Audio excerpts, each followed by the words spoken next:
पिता की कृपा का ही प्रसाद है। उनके रक्त से ही हमारा शरीर बन पाया है। कई जन्मों तक अगर माता पिता की सेवा की जाए तो भी व्यक्ति मातृ ऋण से उऋण नहीं हो सकता। कतिपय लोगों के द्वारा माता पिता की अवहेलना होती हुई दिखाई देती है। इस संबंध में एक दृष्टांत कहा जाता है। आइए मैं अनुरोध करूं, माता पिता की सेवा करने वाले लोगों के लिए संसार में कुछ भी अप्राप्त नहीं रहता, लेकिन जो माता पिता का तिरस्कार करते हैं उनके जीवन में कठिनाइयां ही कठिनाइयां आती हैं। एक व्यक्ति था किसी ग्राम में अथवा नगर में, शरीर उनका जवाब दे चुका था। कथा कह रही है शरीर जर्जर हो चुका था और कोढ़ के रोग से वह व्यक्ति ग्रस्त था। गली गली द्वार द्वार जाकर भीख मांग कर खाता था।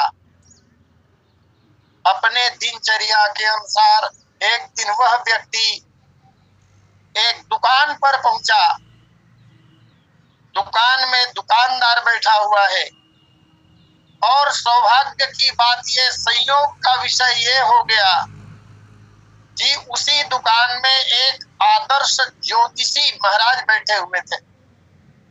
इस व्यक्ति की दीनहीन दशा को जब दुकानदार ने देखा, सहृदय होकर उस व्यक्ति से तो नहीं पूछा, अब पूछना भी क्या, ऐसे व्यक्ति से यदि पूछा जाए तो दुख की ही सृष्टि होगी। उस व्यक्ति के संदर्भ में, उस व्यक्ति के विषय में ज्योतिषी महाराज से दुकानदार ने जब पूछा, महाराज इनका भूतकाल कैसा रहा होगा, किन कर्मों का फल यह व्यक्ति भोग रहा है। एक तो न इनका घर है और इस अवस्था में सेवा करने के लिए परिवार में कोई व्यक्ति भी नहीं है। जायदाद का तो प्रश्न ही उत्पन्न नहीं होता। चार दरवाजे जाकर मांगता है तब खाता है। आखिर इनके किन पापों का परिणाम है, क्या ऐसा दुष्कर्म इनसे बन गया, महाराज कृपा कर बताने का कष्ट करें। और तब ज्योतिषी ने गणना करके दुकानदार से कहा। उस वाणी ने कहा, इतनी धीमी बोला कि वह व्यक्ति सुन ना पाए, दुख होगा। ज्योतिषी ने कहा कि यह व्यक्ति पिछली बार अपनी माता पिता का द्रोही रहा है। माता पिता की सेवा तो किया ही नहीं, सेवा करना तो दूर की बात, अपने माता पिता को यह प्रताड़ित करता रहा है और इनके उन्हीं कर्मों का फल इसे प्राप्त हो रहा है। ऐसा दृष्टांत पढ़ने को मिलता है। अस्तु, भगवान श्री रामचंद्र जी महाराज संदेश दे रहे हैं हम प्राणियों को माता पिता की आज्ञा का पालन करना चाहिए। कल मैंने यह भी अनुरोध किया था, माता पिता की आज्ञा जो हो जाती है उसका पालन अक्षरशः भगवान करते हैं। और जो समय बचा यदि माता पिता की आज्ञा नहीं हो पा रही है तो भगवान आज्ञा लेते थे स्वयं से होकर। आगे यह पंक्ति आएगी। भगवान यह भी विचार करते हैं कि प्रभु के पास अवकाश है, एक एक क्षण का भगवान सदुपयोग कर रहे हैं, क्योंकि समय बहुत मूल्यवान है। कहा जाता है time and tide wait for none, समय और मृत्यु किसी का इंतजार कभी नहीं करती। समय अनमोल है, एक क्षण का समय गुजर गया तो वापस मिलने वाला नहीं है। भगवान का जो उपक्रम है, भगवान जो कार्य करते हैं, गोस्वामी जी महाराज ने कहा, जेहि विधि सुखी होहि पुरे लोगा, करहि कृपा निधि सोई संजोगा। भगवान एक एक क्षण का उपयोग जन कल्याण के लिए करते हैं, लोक कल्याण के लिए करते हैं। जिस प्रकार से भी हो सके अयोध्या में रहने वाले लोग सुखी हो जाएं, लोगों को सुख प्रदान करने की दिशा में भगवान का कार्य हो रहा है। अब अयोध्या कोई छोटा मोटा गांव तो है नहीं। अयोध्या नगरी के संबंध में ये वर्णन प्राप्त होता है। महर्षि वाल्मीकि ने कहा 48 कोस लंबा और 12 कोस चौड़ा आरंभ की स्थिति में थी। जब स्थापना हुई अयोध्या की महाराज मनु के जमाने में तब, और आज तो चक्रवर्ती महाराज दशरथ जी का युग है, और इतने लंबे अंतराल में अयोध्या का कितना विस्तार हुआ होगा, अयोध्या की जनसंख्या तब क्या रही होगी। एक वर्णन प्राप्त होता है भगवान राम के वनवास काल के समय का वर्णन। उस समय कहते हैं इसमें रामादि चारों भाइयों को जोड़कर जो जनगणना की गई है वो आंकड़ा आश्चर्य में डालने वाला लगता है। 15,40,47,828। अब इसमें से 4 घटा दिया जाए तो ये जनसंख्या रही होगी, अथवा इसको पूरा भी माना जा सकता है। वैसे कायदे से घटा देना चाहिए, क्योंकि वनवास जब हुआ भगवान का तो चारों भाइयों का विवाह हो चुका था और अभी भगवान की बाल लीला चल रही है, तो बहुएं तो आई नहीं है, इसलिए 4 की संख्या घटाकर मान लिया जाए तो कोई आश्चर्य नहीं। इतने लोग हैं और सब लोग जानते हैं पिंडे पिंडे मतिर भिन्ना। जितने लोग होते हैं उतनी बुद्धि होती है। सब लोग सुख पाए, एक ही तरीका हो सुख का, एक ही वस्तु की उपलब्धि में सबको सुख मिल जाए ऐसा भी संभव नहीं है। सब लोगों के सुख की मान्यताएं अलग अलग रही होंगी। और यहाँ गोस्वामी जी महाराज कह रहे हैं कि भगवान वह प्रयास करते हैं जिससे अयोध्या के सब लोग सुखी हो जाएं। तो लोगों की रुचि के अनुरूप भगवान सुख प्रदान करने का प्रयास करते हैं। ऐसा करके भगवान ने सब लोगों को संतुष्ट किया। आज्ञा का पालन करके माता पिता के साथ जो बड़े लोग हैं उनको सुखी किया भगवान ने। साथ साथ खेल कर, साथ साथ जल विहार करके, साथ साथ मृगिया करके और साथ साथ भोजन करके भगवान ने अपने भाइयों और मित्रों को सुख प्रदान किया। और अब जो अन्य लोग बच गए थे अयोध्या के प्रजा जिसे कहते हैं, एक मान्यता के अनुसार ऐसा भी लगता है कि भगवान चक्रवर्ती राजकुमार हैं और चक्रवर्ती राजकुमार जब प्रभु हैं तो अयोध्या की जो जनता है उनका पद जो है, सामान्य जनता का पद, वो राजकुमार से छोटा ही माना जाएगा। अस्तु सेवक कहलाएंगे प्रजा। उन सब लोगों को सुखी करने का प्रयास भगवान करते हैं। ऐसा सुख प्रदान करने वाला देवता भला कौन हो सकता है। इसलिए गोस्वामी जी महाराज ने एक बड़ा सुंदर शब्द यहाँ दिया, करहि कृपा निधि सोई संजोगा। भगवान कृपा के सागर हैं, इसलिए ऐसी परिस्थिति उत्पन्न कर देते हैं, ऐसा संयोग या ऐसा योग निर्मित कर देते हैं ताकि उसके द्वारा सब लोग सुखी हो जाएं। योग का तात्पर्य यही, गलियों में घूम घूम कर अपने खेल का प्रदर्शन करके भगवान लोगों को सुख प्रदान करते हैं। लोगों की, मनुष्य लोगों की तो बात ही और है। भगवान तमाम जो छोटे छोटे जीव जंतु हैं उन्हें भी सुख प्रदान करते हैं। भगवान के जीवन में ऐसी अनेक घटनाएं आती, और वैसे प्राय रामचरितमानस जी की कथा में या श्री राम कथा में वर्णन भगवान के एक 40 वर्ष की आयु तक की लीलाओं का ही होता है प्रायः। राम जन्म से लेकर 15 वर्ष की आयु में महर्षि विश्वामित्र जी यज्ञ रक्षा के लिए ले गए।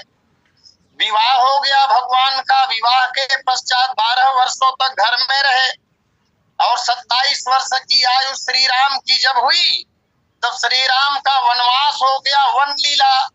और उसके पश्चात 14 वर्षों के बाद जब भगवान 40 वर्ष के हुए, अयोध्या वापस आए, भगवान का राज तिलक हो गया। और बहुत संक्षेप में राम राज्य का वर्णन, राम कथा बस इतनी गाई जाती है। अर्थात भगवान के जन्म से लेकर 41 वर्ष की आयु तक की लीलाओं का ही वर्णन प्रायः होता है, जबकि भगवान श्री रामचंद्र जी महाराज 11,000 वर्षों तक राज्य शासन चलाते हैं। तो ऐसा लगता है कि भगवान राम के राज तिलक होने के बाद की तो सारी लीलाएं समाज को अप्राप्त है। मेरा करबद्ध अनुरोध है, लिंक में सारे कथावाचक जुड़े हुए हैं। अस्तु, इस दिशा में भी हमारे आपके द्वारा कुछ प्रयास आवश्यक रूप से किए जाने चाहिए। भगवान का राज तिलक हुआ, उसके बाद क्या 11,000 वर्षों तक भगवान ने कुछ नहीं किया होगा? भगवान का राज तिलक होने के बाद तो और ज्यादा लोकहित के कार्य भगवान के द्वारा किए गए होंगे। तो निश्चित रूप से उन साहित्यों को पलटने की आवश्यकता है ताकि समाज में यह बात आए। आइए, मैं निवेदन कर रहा था, मनुष्यों की बात ही क्या कहा जाए, अन्य छोटे छोटे जीव जंतुओं के ऊपर भी भगवान की असीम अनुकंपा बरसती हुई दिखाई देती है। आनंद रामायण में एक कथा आती है। ये कथा उस समय की है जब भगवान राम का राज तिलक हो चुका था। राज तिलक होने के बाद एक दिन भगवान अपनी राजसभा में बैठे हुए थे और सभासद लोग भी विराजमान है। वहां काफी भीड़ भाड़ की अवस्था है भगवान की सभा में। वहीं पर अंगूर की एक बेला, अंगूर की लता फैली हुई थी, जिसके ऊपर एक कौवा बैठा हुआ है। और कौवा सब लोग जानते हैं, एक आंख से देखता है। वह कौवा भी एक ही आंख से देख रहा था, क्योंकि जयंत वाला प्रकरण निपट चुका था। कौवा एक नेत्र से ही देख रहा था और जोर जोर से आवाज कर रहा था। जोर जोर से आवाज करने का तात्पर्य ये कि वो भगवान का ध्यान अपनी ओर आकृष्ट करना चाहता। भगवान के कानों में उस कौवे की आवाज गई, भगवान ने कौवे की आवाज सुनी और तब प्रभु ने कौवे को हाथ के इशारे से बुलाया। कथा कह रही है, भगवान ने हाथ के इशारे से कौवे को बुलाया, कौवा भगवान के निकट चले गए। ये तो राम जी का दरबार है ना। भगवान राम की दरबार में सब लोगों को यथेष्ट स्थान प्राप्त होता है। वाल्मीकि रामायण में ही जो कथा आती है, कालिंजर के मठाधीश वाली कथा, यद्यपि वो प्रक्षिप्त कही गई है, लेकिन कथा तो कथा है, बहुत सुंदर कथा है वो। कौवे की क्या, वहां तो कुत्ते को भी स्थान प्राप्त होता है। आज भगवान ने कौवे को अपने निकट बुलाया और निकट बुलाकर कौवे से भगवान ने कहा, देखो मैं बहुत प्रसन्न हूँ, तुम जो बोल रहे हो। अब बताइए, कौवे की कर्कश आवाज में भगवान प्रसन्न, ऐसा देवता भला कौन हो सकता है? भगवान ने कहा, आंख को छोड़कर, रिपीट करूं, आंख को छोड़कर अन्य कोई और भी वरदान तुम मांगो, मैं तुम्हें वरदान देने के लिए तैयार हूं। कौवे से भगवान ने कहा। और तब कौवे ने कहा भगवान से, महाराज आपका दर्शन हो गया, आपने निकट बुला लिया, यह सौभाग्य की बात है, अब भला आपसे हम क्या मांगे? भगवान ने बिना कौवा के मांगे, कौवा ने मांगा नहीं, लेकिन भगवान ने स्वयं वरदान दिया कौवे को। बोले, जाओ हम तुम्हें वरदान देते हैं कि लोगों की यात्रा जिस समय होगी उस समय तुम्हारा बैठे रहना, तुम्हारा उड़ना शुभ सूचक होगा, सगुन होगा। यदि तुम बैठे रहोगे ना, तुम बैठे हो एक जगह और कोई व्यक्ति अगर जा रहा है किसी कार्य के लिए, तो जैसे तुम स्थिर हो उसका कार्य भी स्थिर रहेगा, और जैसे तुम उड़ोगे उसी तरह वह कार्य भी व्यक्ति का सफल हो जाएगा। तुम्हें भूतकाल और भविष्य काल की बातें याद रहेंगी। कहते हैं कथा के अनुसार कि कौवा सबका भूतकाल जानता है, कौवा सबका भूतकाल जानता है। जाओ, और भी वरदान दिया भगवान ने। कहा कि जब लोगों की अंत्येष्टि हो जाएगी, दशा जब हो जाएगा लोगों का, लोग पिंड दान करेंगे, उस पिंड का भाग जब तक तुम नहीं पाओगे तब तक उस व्यक्ति को मुक्ति नहीं मिलेगी। इसलिए लोग अपने से होकर तुम्हें भोजन प्रदान करेंगे। और साहित्य की दृष्टि से कहा, एक वरदान देते हुए और भगवान ने कहा कि हे काग, जाओ, तुम्हें वरदान दे रहे हैं। यदि कोई लेखक या कवि लेख या कविता लिखेगा और लिखते लिखते कोई त्रुटि हो जाएगी, तो जहां पर त्रुटि हो जाएगी वहां पर जोड़ने के लिए तुम्हारे पैर का चिन्ह अंकित करेंगे। और तुम्हारे पैर के चिन्ह को देखने से ही साहित्य प्रेमी लोग समझ जाएंगे कि यहाँ लिखते लिखते कोई बात छूट गई। इस तरह भगवान कृपा करते हैं सब लोगों के ऊपर। कौवे के ऊपर बड़ी कृपा की। अब जो लोग भगवान का स्मरण करते हैं उनके ऊपर भगवान की कृपा कैसे नहीं होगी। गोस्वामी जी महाराज ने कहा, इतना ही नहीं, भगवान और भी बहुत कुछ करते हैं।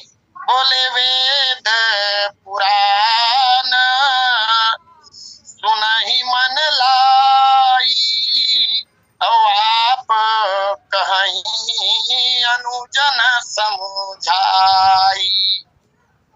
अभी तक भगवान की बाल लीला में जो वर्णन किया गया, ये प्रातः काल से लेकर मध्याह्न काल तक के प्रायः कार्य आ गए।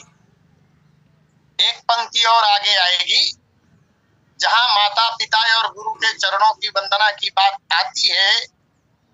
भगवान वेद पुराण की कथाओं को मन लगाकर सुनते हैं। यद्यपि भगवान के सांस ही वेद हैं, ऐसा वर्णन मिलता है, फिर भी लोक शिक्षा के लिए, हमें शिक्षा प्रदान करने के लिए, हमारा कल्याण करने के लिए भगवान वेद और पुराणों की चर्चा गुरुदेव वशिष्ठ के श्रीमुख से सुनते हैं। अयोध्या में तो रोज कथा होती है, गुरुदेव वशिष्ठ जी कथा कहते हैं, सब लोग कथा सुनते हैं। भगवान भी आज वेद पुराण की कथा, आज क्या, भगवान रोज वेद पुराण की कथा सुनते। यहाँ एक प्रश्न तो बनता है, वेद और पुराणों की कथा भाई एक दो बार पढ़ ली या सुन ली और स्मरण में आ गया, फिर बार बार सुनने की क्या आवश्यकता? नहीं, आवश्यकता है, निरंतर सुननी चाहिए। अब महाराज मनु ने मनु स्मृति में चौथे अध्याय में एक बात कही, बुद्धि वृद्धि कराण्यासु धन्यानि च हितानि च नित्यं शास्त्रन्यवेक्षेत निगमांश्चैव वैदिकान्। अपनी बुद्धि को प्रखर बनाने के लिए, अर्थात बुद्धि के विकास के लिए, धन धान्य से परिपूर्ण होने के लिए, क्योंकि धन धान्य से परिपूर्ण होने के लिए यज्ञादि कार्य कहे गए। और जब वेद नहीं पढ़े जाएंगे, उपनिषद नहीं पढ़े जाएंगे, शास्त्र नहीं पढ़े जाएंगे, तो यज्ञ का विधान क्या है ये पता नहीं चलेगा, यज्ञ नहीं हो पाएगा, वृष्टि नहीं होगी। तो इन कारणों से और अपना हित करने के लिए, जगत का हित करने के लिए, अर्थात मुक्ति प्राप्त करने के लिए नित्य शास्त्र और पुराणों का श्रवण एवं पठन अत्यंत आवश्यक है, ऐसा महाराज मनु ने कहा। यथा यथा ही पुरुषः शास्त्रं समधिगच्छति तथा तथा विज्ञानाति विज्ञानम चास्य रोचते। भगवान यही कर रहे हैं। महाराज मनु ने कहा, पुरुष जैसे जैसे शास्त्र का विशेष रूप से अध्ययन करता है, शास्त्रों का जैसे जैसे अध्ययन करता है, शास्त्रों की बातें जैसे जैसे सुनता है, सुनने से और पढ़ने से होता क्या है, वैसे वैसे तथा तथा वैसे वैसे उसका ज्ञान बढ़ता है और विज्ञान उज्जवल होता है। इसलिए वेद शास्त्र और पुराणों की कथाओं को बार बार पढ़ना चाहिए, सुनना चाहिए। भगवान भी वेद पुराण सुनहि मन लाई। गोस्वामी जी महाराज ने यहाँ पर वेद और पुराण कहकर अत्यंत संक्षेप में सारे साहित्य का वर्णन कर दिया है। वेद जब गोस्वामी जी महाराज ने कहा तो इसका तात्पर्य केवल चारों वेद ही अभिप्रेत नहीं है। वेद पढ़ने के पहले तो वेदांग पढ़ना आवश्यक है। वेद के जो 6 अंग कहे गए हैं वो तो वेदों के 6 अंग जो वेदांग है वो हो गए 6 और 4 ये वेद, 6 और 4 10। फिर वेदों के उपवेद। अब पुराण एक शब्द कह दिया गया, लेकिन पुराण में पुराणों की संख्या 18 और सभी 18 पुराणों में से सभी पुराणों के उप पुराण हैं।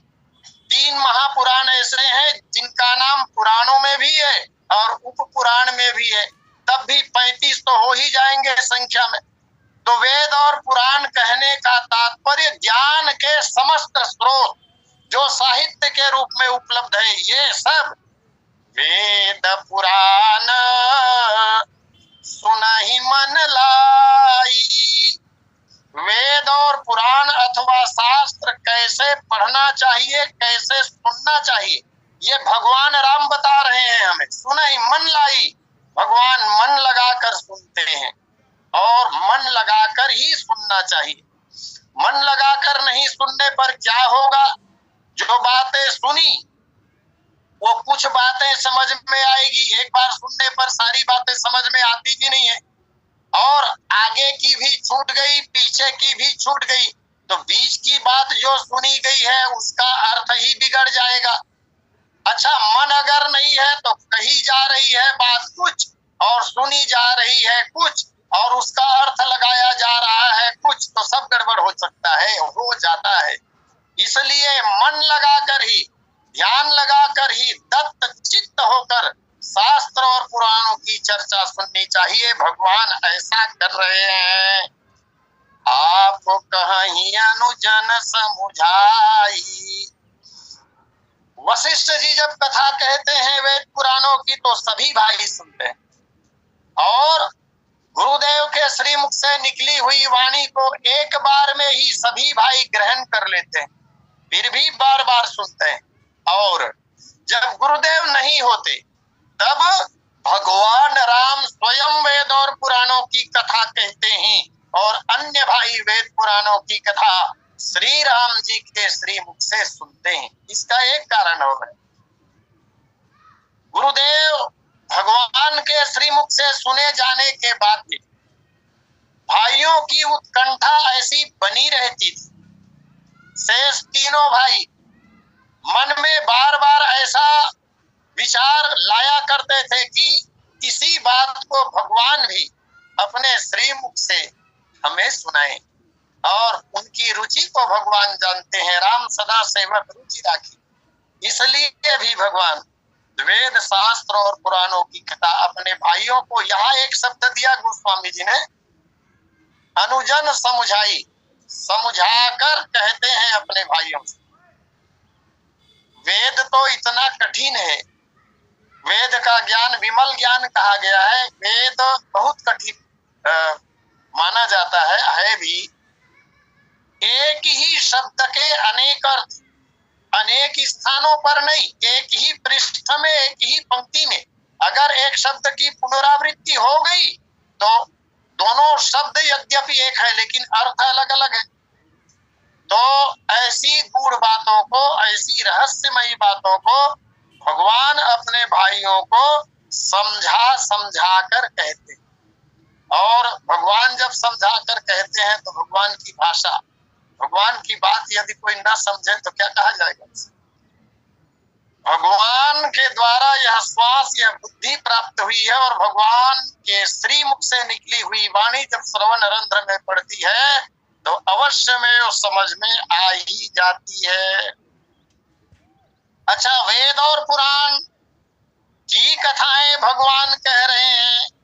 वैसे आज मानस जी में जो एक बात कही गई है रामचरितमानस की कथाओं के संबंध में भी, यद्यपि रामचरितमानस साहित्य में वेद पुराण आदि में ये सबसे सरल लोग कहते हैं, ऐसा सुनी हुई बात है। बहुत सरल है मानस, लेकिन सच्ची बात तो ये है हम तो किसी पंक्ति का अर्थ भी निकालना अभी तक नहीं सीखे।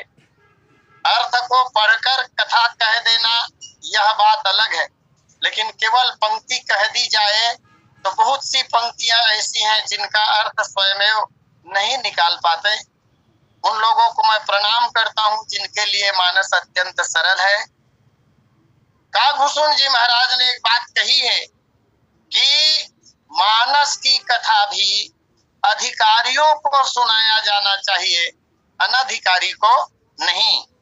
यह न कहिय सठही हठ सीलही, जो मन लाई न सुन हरि लीलही। जो लोग मन लगाकर भगवान की लीला, भगवान के चरित्र, भगवान की कथाओं को नहीं सुनते, ऐसे लोग श्री राम नहीं है। यह न कहिए भगवान की अमूल्य कथा, इसका कोई मूल्य नहीं हो सकता। हाँ, यद्यपि आज कुछ निर्धारित राशि में कथाएं बेची जा रही है, यह परंपरा बहुत फल फूल रही, बहुत फल फूल रही है। भैया भरत जी की वो पंक्ति हमें स्मरण करना चाहिए, बेचे ही वेद धर्म दुहिले, विसु न पराय पाप कही दही। और सच्ची बात तो यह है कि थोड़ी सी धनराशि 10-12 हजार 15 हजार में 2 घंटे 1 घंटे की कथा अगर बिक गई, मानस जी की एक पंक्ति अगर संसार की सारी संपदाओं से खरीदी जा सकती हो, मुझे ऐसा नहीं लगता। गोस्वामी जी महाराज कागभूषण जी महाराज की बात को लिख कर कह रहे हैं, यह न कहिए, उनके सामने बिल्कुल मत कहिए। सठ ही, जो सठ हैं और हठी हैं, जो भगवान की कथाओं को मन लगाकर नहीं सुनते, ऐसे लोगों को कथा नहीं सुनानी चाहिए, कथा का दुरुपयोग होगा। ऐसे लोग अधिकारी नहीं है। और कुछ लोग हैं जिनको नहीं कहनी चाहिए। कही न लोभी क्रोधी कामी, जो न भजई सचराचर स्वामी। जो लोभी लोग हैं, ऐसे लोगों को भी भगवान की कथा नहीं सुनानी चाहिए। सिद्धांत तो यह है, लेकिन लोभी ही कथा कहने लग गया तब क्या किया जाए? लोभी ही कथा कहने लग जाए। मैंने किसी विद्वान से एक बात सुनी थी कि जब लोभी कथावाचक पैसे में, धन के लालच में कथा बेचकर कथा कहता है, तो उसके वक्तव्य में लोभ का जो भाव है वो भूलकर निःसृत होता है। और सुनने वाला भी ऐसी कथाओं, यद्यपि कथा भगवान की है, लेकिन कथावाचक के लोभ की प्रवृत्ति उसमें मिला हुआ है, इसलिए कथा सुनकर लोभी हो जाता है, लोभ की प्रवृत्ति उसमें भी आ जाती है। और ये बात मुझे सत्य लगता भी है, क्योंकि अब तो व्यापार के रूप में परिणित हो गया ना। कही न लोभी क्रोधी ही कामी, क्रोधी व्यक्ति के सामने ना कहें और कामी व्यक्ति को कथा ना सुनाएं। जो न भजई सचराचर स्वामी, जो भगवान श्री रामचंद्र जी महाराज का भजन नहीं करते, सचराचर के एकमात्र स्वामी श्री राम का भजन जो नहीं करते, ऐसे लोग कथा के अधिकारी नहीं हैं। भगवान विशुद्ध रूप से कथा सुना रहे हैं अपने भाइयों को। और आइए, समय अपनी सीमा पर है, अस्तु अपनी वाणी को यहीं विराम देते हुए आदरणीय पटेल जी को सादर आमंत्रित करो। बोलिए सियावर रामचंद्र की, बोलिए सियावर रामचंद्र भगवान की जय। बहुत ही यथार्थ चर्चा आपके द्वारा और हमारे तिथि व्यास पूज्य डॉक्टर रामबाबू पाठक जी आपको सुन रहे हैं। 39 श्रोता जन जुड़े हुए हैं, 49 श्रोता जन जुड़े हुए हैं, उन सभी के प्रति आभार।